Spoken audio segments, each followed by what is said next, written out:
Soon enough, we were on our way. Lynn was right about the weather. The sky was perfectly clear and the snow had already melted a little, its surface sparkling in the daylight. May was right. The weather here really does turn on a dime. Once again, Lynn had returned my cloak to me. She probably should have asked May for something warmer to wear, just in case. It's just like her to think she won't need it. Lynn already had her map out, and was scanning it as we walked. If she hadn't been in such a hurry, she could have just checked it before we left. How long do we have? You gonna be alright? Startled by my sudden question, Lynn turned abruptly to face me, too abruptly. She caught her foot in the root of a tree and nearly stumbled into a snowdrift. I had to reach out to stop her. Hey, knock it off. Luckily, I caught her before she took a dive into the snow, but she jerked away from me anyway. Now look, you've gone and messed up the map. Is that really the only thing you're worried about? It's 6 days' hike to the capital. Does that answer your question? That's not what I meant. We're only 2 days from the next village. I angrily held my head in my hand. I had just gotten rid of the morning's headache, and Lynn was about to give me another one. I told you we should have stayed. What if you get worse? You think I can just drag you the rest of the way from here? We can still turn back. No. And why not? And May was right about one more thing. In the time it had taken for us to argue, dark clouds had swirled overhead. We were going to be in for a storm soon, and for dramatic music. Yes, apparently. Look, you see that? We really need to rethink this before it gets worse. But we have to make it to... Wait, what's that over there? Wolves What? with punk wolves. Sweet. They say punk is dead. Wolves. Big ones too.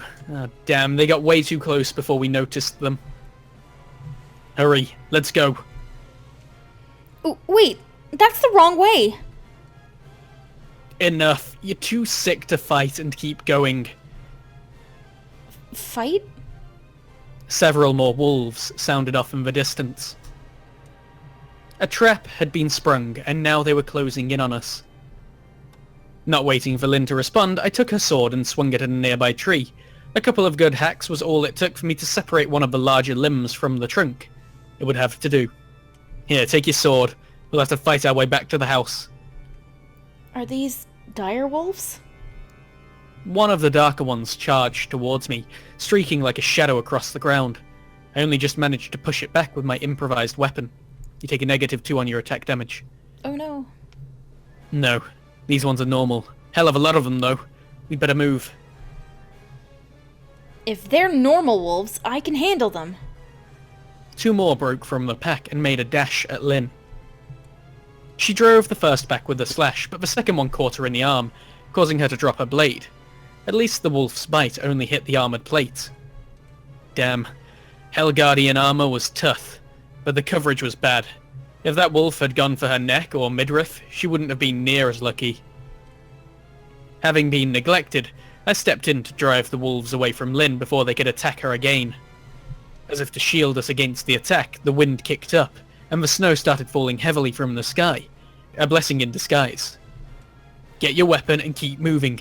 Stay with me now. We made for May's house again. It seemed that the pack numbered about 10, but I was able to keep them split up so they couldn't coordinate another attack. I might have been able to Oh, that wasn't correct, was it? What? I might have been able to score a kill or two if I had just taken Lynn's sword, but then she'd be defenseless. There we go. I began to realize that the darkest one, the wolf with the red withers around its mane, seemed to be leading this pack. Several times it used its pack members to tie me up before lunging at Lynn. It seemed to realize that she was the weak link. But even in her condition, Lynn's training proved sufficient to keep her alive. Fighting defensively, she managed to deny any openings to her attacker, driving it back at every attempt. Still, it was only a matter of time before fatigue would overwhelm us. Keep going. We're almost there. Brr. Damn punk wolves. playing the Sex Pistols and everything. How dare they? The leader made another attempt on Lynn, but this time it hadn't waited for me to be occupied. I quickly drove it back once again. Stay focused. And we fought off another attack. We finally came within sight of May's house. Once we came onto the property, the wolves suddenly broke away. Why would they do that? I turned to get a closer look at the house. Two figures stood by the entryway. The first was definitely May, but the second... It looked like a woman with long, flowing hair and the ears of an animal atop her head. Kang, is that a werewolf? I hadn't taken Lynn long to notice the same thing as well. She backed away from the strange figure in fear. Hey, calm down. Do you want to get eaten by wolves or deal with a stranger, beastmen or otherwise? Beastmen were a dangerous people. They often formed bands of brigands who would wipe out entire villages on their own. But that wasn't all of them. Some beastmen were peaceful enough, given the right treatment. I could only hope she was the latter kind, seeing how she was standing so close to May. What if she's hostile? We don't know how dangerous she can be. It's not like we have much of a choice. Might as well fight out for ourselves. Find out for ourselves, not Fight it! Ugh. Punch it in the ears! My ears! Keeping ourselves at the ready, we cautiously approached the house again. Neither May nor the werewolf, seemed at all surprised by our appearance. Maybe they were expecting us. And there's our 3 girls! Yay! Yay! I don't think we've met, she-wolf. Is that your pack out there? Okay. The quiet type. Ignoring us, she turned her attention back to May. Then you will show us the way to Albarot? Strange woman. At least she doesn't seem hostile. But what's she discussing with May? So now you deal openly with werewolves? I told you she was a witch! More like bewitching. Ah.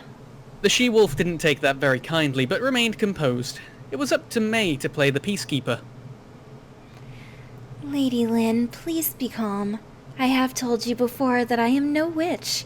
Merely a hostess dealing with the heiress of her clan, as I would with any guest. She has come for my aid as any other. Would you have me refuse her? Annoyed, but pacified by the answer, Lynn turned away in silence. May we come in again? Lynn's condition has grown worse, and we were attacked by wolves in the forest. Given the decline in the weather, things aren't looking good out here for us. The matter of Albarod is unsettled. The she-wolf interrupted us harshly. It seemed she wasn't going to tolerate being sidelined so easily.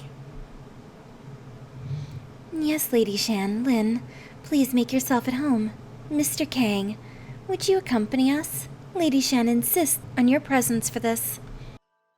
Me? Why? And where to?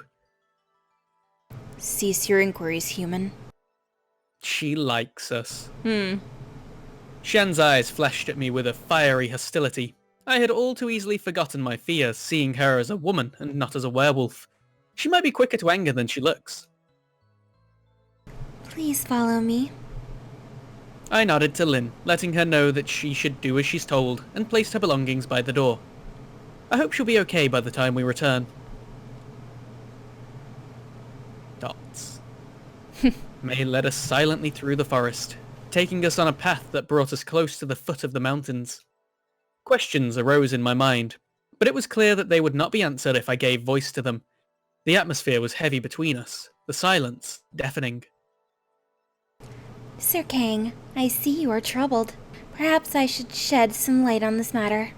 How is she walking around outside in a blizzard with that dress? She's a witch. Witch! Burn the witch! She's a duck! Monty Python, I like it. Mm-hmm. Seeing my concern, May sliced through the thick atmosphere with her usual charm. It seemed she wouldn't consign me to a silent journey after all. I'd appreciate that. Shan shot her gaze in our direction. I would have taken it as a sign to stay quiet, but May wasn't the least bit put off by it.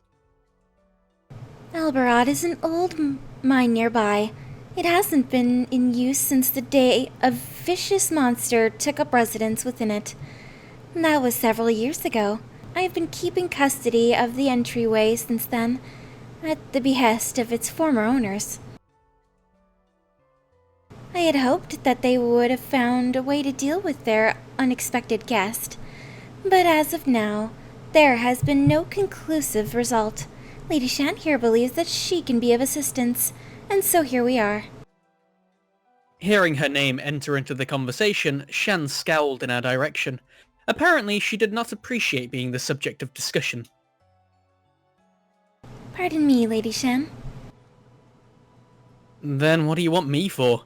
You expect me to do anything about this? Because, unless that monster of yours is a big old barrel of ale, I think my talents will fall short of your expectations, and we still don't have our cloak. We still don't have our clock. Oh, give me a sec. I totally forgot my AC's on. No.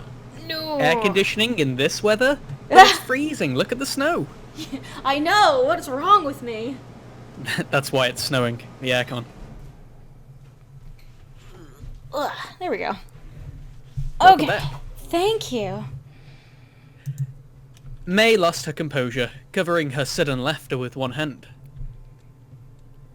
Would that it were so simple a matter, Sir Kang, but fear not. We will be enlisting your services, but you can count on my support, and Lady Shan will certainly commit her pack to aid you in your newfound duties as well. Sounds like you have things more than covered. Maybe I should turn back. May's smile disappeared. I'm afraid that won't be an option. Forgive me, Sir Kang, but it is simply a matter of the timing of your arrival. Lady Shan was looking for someone who could serve as a scout before bringing her tribe into the mine's depths. Caution forbids her to risk one of her own in doing so. Ah, yes, the punk wolves.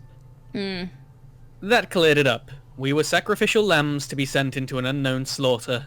Definitely not what I had planned for the rest of my life. And it looks like I wouldn't be able to count on May to pull me out of this one either. My thoughts turned to Lin. Would they drag her into this mess too? I noticed Shan's eyes were fixed on me. She was clearly analysing me to see what I would do about this. Do not think to escape. My warriors will easily outpace you. You will serve as a meal, if not as a scout. Your woman, too. Don't drag her into this. She isn't even my worm. Oh. Is that what worms make? What noise they do? Totally. Have you stopped- not listened to them? I haven't had a conversation with a worm in a while, so... You're missing out. I stopped mid-sentence as we came into a clearing. We had undoubtedly arrived at our destination.